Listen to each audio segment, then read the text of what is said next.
Bien, messieurs, nous sommes réunis pour parler du dernier bébé de la maison, le millésime 2012, à l'occasion de la présentation de ce millésime aux professionnels au moment des dégustations primeurs qui aura lieu début avril.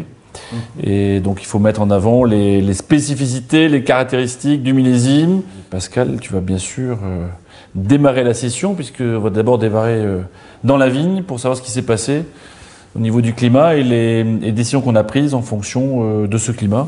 Débourrement très étalé à cause du mois d'avril frais et pluvieux. Donc étalé, et puis il y a eu une mortalité de certains bourgeons qui fait qu'il y a eu peu de bourgeons qui sont sortis. Cette hétérogénéité de débourrement s'est retrouvée lors de la floraison, donc floraison étalée.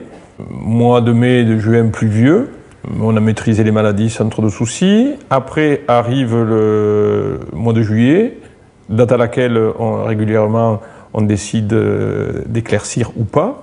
Et bien cette année, pour la première fois depuis bien longtemps, donc on a décidé de ne pas éclaircir à ce moment-là. On n'avait pas la sensation d'avoir beaucoup de raisins et on a préféré reporter donc à la deuxième quinzaine d'août, où nous nous sommes bornés à éliminer toutes les grappes qui étaient en retard. Au vignoble, c'est la grande différence avec les millésimes précédents.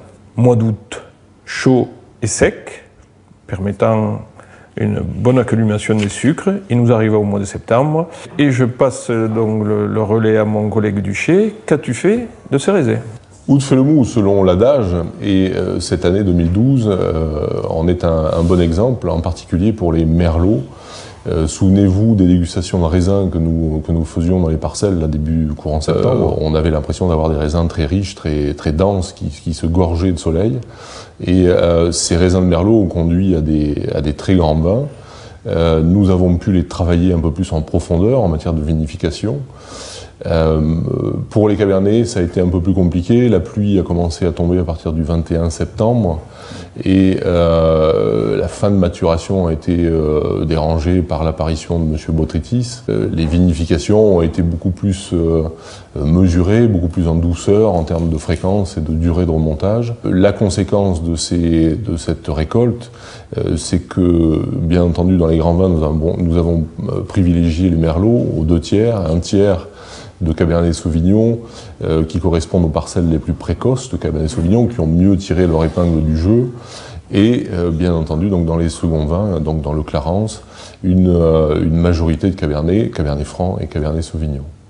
Bien, pour résumer, Pascal, à la vigne, la production était limitée au départ, donc on a fait moins d'éclaircissage, on a moins passé de temps au niveau des pieds de vigne pour contrôler la production. En revanche, on a passé plus de temps sur chaque pied de vigne pour homogénéiser le pied de vigne au niveau de travail un peu qualitatif et moins de temps sur le quantitatif.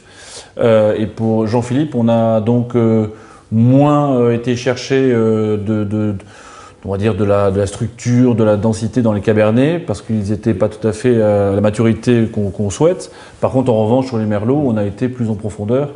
Et voilà, donc les merlots sont vraiment la base de nos grands vins rouges pour Châteaubriand. Et puis autant sur les vins blancs, on a un peu parlé, mais sur les vins blancs, on a plutôt privilégié les sauvignons blancs, cépages plus précoces que les sémillons, et qui ont sans doute mieux réussi dans le millésime.